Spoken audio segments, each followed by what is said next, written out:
All right, so we got some pretty interesting news coming out of Colombia where they just held some of their presidential elections, and it appears like we're going to be heading for a runoff between a leftist candidate and a far-right populist. Interestingly, neither of which of those candidates were preferred by the current US-backed right-wing regime that is in power right now, so seems like a pretty firm rejection of the neoliberal status quo, but nonetheless, let's get into some of the details here because I think that this is a really important election, especially compounding on the surgence of left-wing movements within Latin America that we've seen over the last couple of years. You know, you got dudes like Lula da Silva taking on Jair Bolsonaro in their upcoming elections.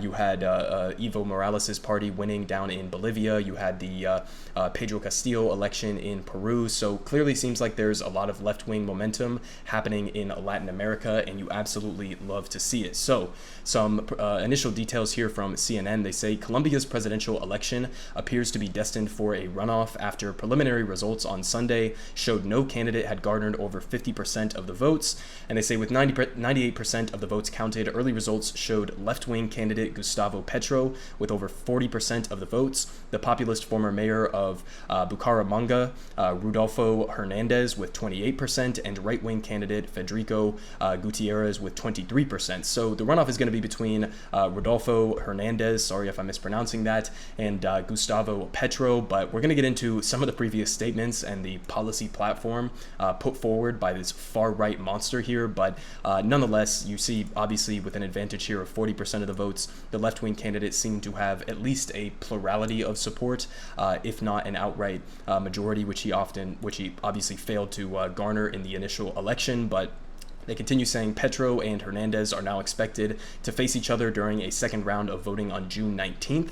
And they say the vote took place in one of the most turbulent times in Colombia's modern history, with the country plagued by the economic fallout of the COVID-19 pandemic, social unrest, and a deteriorating security situation in which the current right-wing regime has responded with nothing but violence. But they say Duque's own approval rating, who is the current president of Colombia, is currently at a low, with his tenure marred by his administration's handling of police conduct, inequality, and clashes between organized criminal groups. And they say popular discontent has placed the left in sight of the presidency for the first time in the country's history. Another part of why this is such a big deal, not just with the added momentum of plenty of other countries in Latin America that have seen a surge in left-wing support.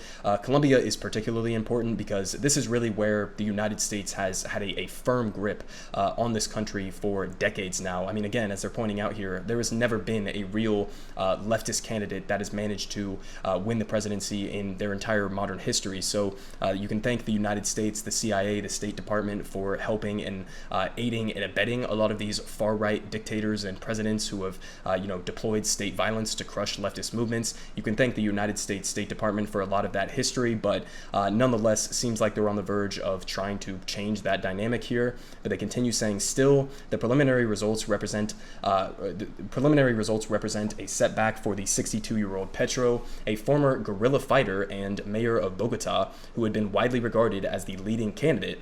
And they say if elected next month, Petro will become Colombia's first leftist leader. His running mate, Francia Marquez, would also become the first Afro-Colombian to hold executive powers. And Petro has proposed a radical overhaul of the country's economy to combat one of the highest inequality rates in the world. So we're going to get to some more details on both of these candidates, but let me just say up front, this guy, Rodolfo Hernandez, is an absolute freak, okay? He literally has previously, as they're going to talk about in this article, has recently compared himself to Hitler.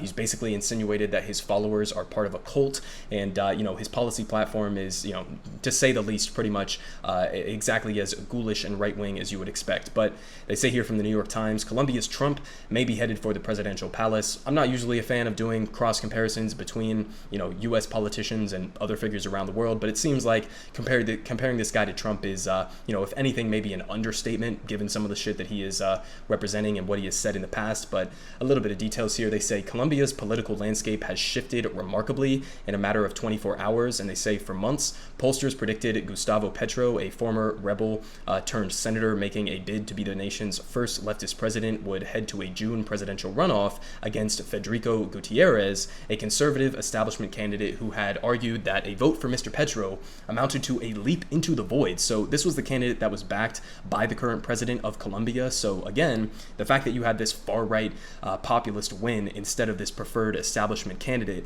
kind of shows you that people, one way or another, whether they're leaning into the left or leaning into the right, are looking for some sort of change within Colombian politics. But they continue here saying, instead, on Sunday, voters gave the two top spots to Mr. Petro and Rodolfo Hernandez, a former mayor and wealthy businessman with a populist anti-corruption platform whose outsider status, incendiary statements, and single-issue approach to politics have earned him comparisons to Donald Trump. And again, it's kind of ironic because, no surprises here, but he's running on a similar, drain the swamp type of platform that Donald Trump was running on. And similar to Donald Trump, obviously has his own issues with corruption on a personal level. So here we have what will happen to the corruption investigation against Rodolfo Hernandez if he is elected president of Colombia. So he's running pretty much explicitly on an anti-corruption platform while he himself is under investigation for corruption, which again shouldn't be that surprising coming from a former mayor and a wealthy businessman. So again, kind of ties to Trump there with the whole drain the swamp type of attitude. And then we saw exactly what Donald Trump did when he got into office, basically filled his cabinet with the swampiest of swamp creatures imaginable. So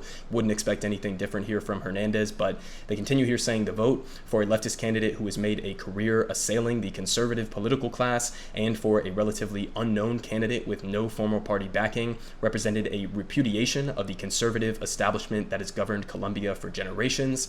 And they say, but it also remade the political calculus for Mr. Petro. Now it is Mr. Petro who is billing himself as the safe change and Mr. Hernandez as the dangerous leap into the void. And he said, quote, there are changes that are not changes. Mr. Petro said at a campaign event on Sunday night, they are suicides, so clearly using strong language to describe the politics of Hernandez. But they say Mr. Hernandez once called himself a follower of Adolf Hitler. Okay, pretty much a conversation ender at that point in terms of, whether or not this guy is a reasonable character or somebody that deserves any level of support whatsoever. Openly comparing yourself or, saying that you are a follower of Adolf Hitler, pretty much I think should end that conversation. But they say he called himself a follower of Adolf Hitler, has suggested combining major ministries to save money, and basically just gutting government power, privatization of industries, etc. Nothing too unexpected from a wealthy businessman, but... And they finish off here saying, and says that as president, he plans to declare a state of emergency to deal with corruption. Okay, is this exactly the guy who you would trust to create a state of emergency to deal with corruption? Not exactly, but they say leading to fears that he could shut down Congress or suspend mayors. But they say still Colombia's right-wing establishment has begun lining up behind him, bringing many of their votes with them and making a win for Mr. Petro look like an uphill climb. So, obviously the establishment did end up rallying behind Mr. Hernandez here, but seems like at least that Mr. Petro should have somewhat of a good chance in this election going up against a completely deranged far-right lunatic like Hernandez. But they continue saying, but Fernando Posada, a political scientist, said the move was also the establishment right's last-ditch effort to block Mr. Petro, whose plan to remake the Colombian economy puts at risk many of the interests of the traditional political class. Sounds like an absolutely fantastic idea, but they say the Colombian right has reached such an extremely disastrous stage that they prefer a government that offers them nothing as long as it is not Petro. Again, hate to do these cross comparisons, but seems a lot similar to the election in 2016 here in the United States, where people just basically said Hillary Clinton is such a pure representation of the failure of neoliberalism in the modern era. She is such a representation of corruption within the elite political class here in the United States that we would prefer even the most obvious con man of all time in a fake right-wing populist like Donald Trump over Hillary Clinton. Seems like that was kind of the same comparison here and why Hernandez maybe had a surgence. But they continue saying at 77, Mr. Hernandez built much of his support on TikTok, kind of surprising, once slapped a city councilman on camera, interesting, and recently told the Washington Post that he had a messianic effect on his supporters. Again, basically saying that his supporters are what, like a giant cult, a religious cult around him, who he compared to the brainwashed hijackers who destroyed the Twin Towers on 9/11.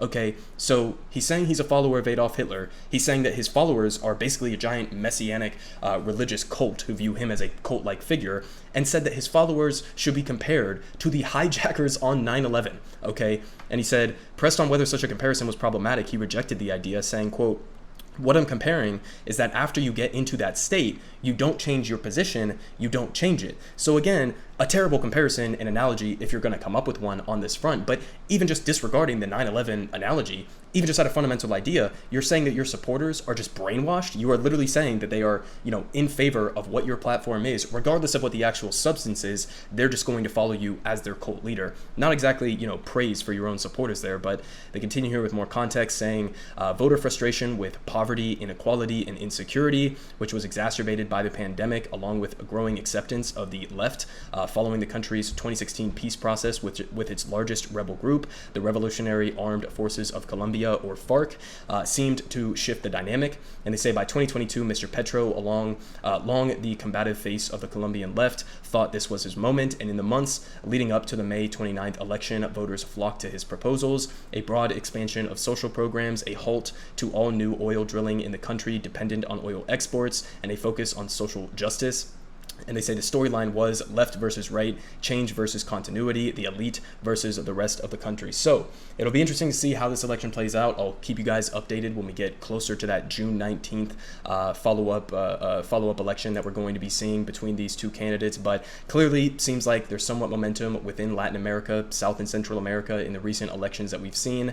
Seems like there's a lot of momentum for leftist candidates. So I really do hope that Petro is able to come out on the other side of this victorious, and that we don't end up with an absolutely deranged Hitlerian type of far-right extremist leader in Colombia. And again, this is important, especially given the historical context of Colombia in relation to the United States. This has been one of the safest countries from the perspective of an American capitalist imperialist in terms of maintaining a presence in South America. So, again, with the election potentially of Lula da Silva, with Evo Morales' party taking back control in Bolivia, with the election of Pedro Castillo, and now with the potential election of Petro, we could be seeing a formation of some sort of a leftist bloc in South America, which is just absolutely amazing. You love to see it. Hopefully they do take power and they're able to overhaul the completely ridiculous inequality that has been taking effect in Colombia. So nothing but solidarity with his movement. I hope that they're able to make it through this election safely. Honestly, we've seen multiple death threats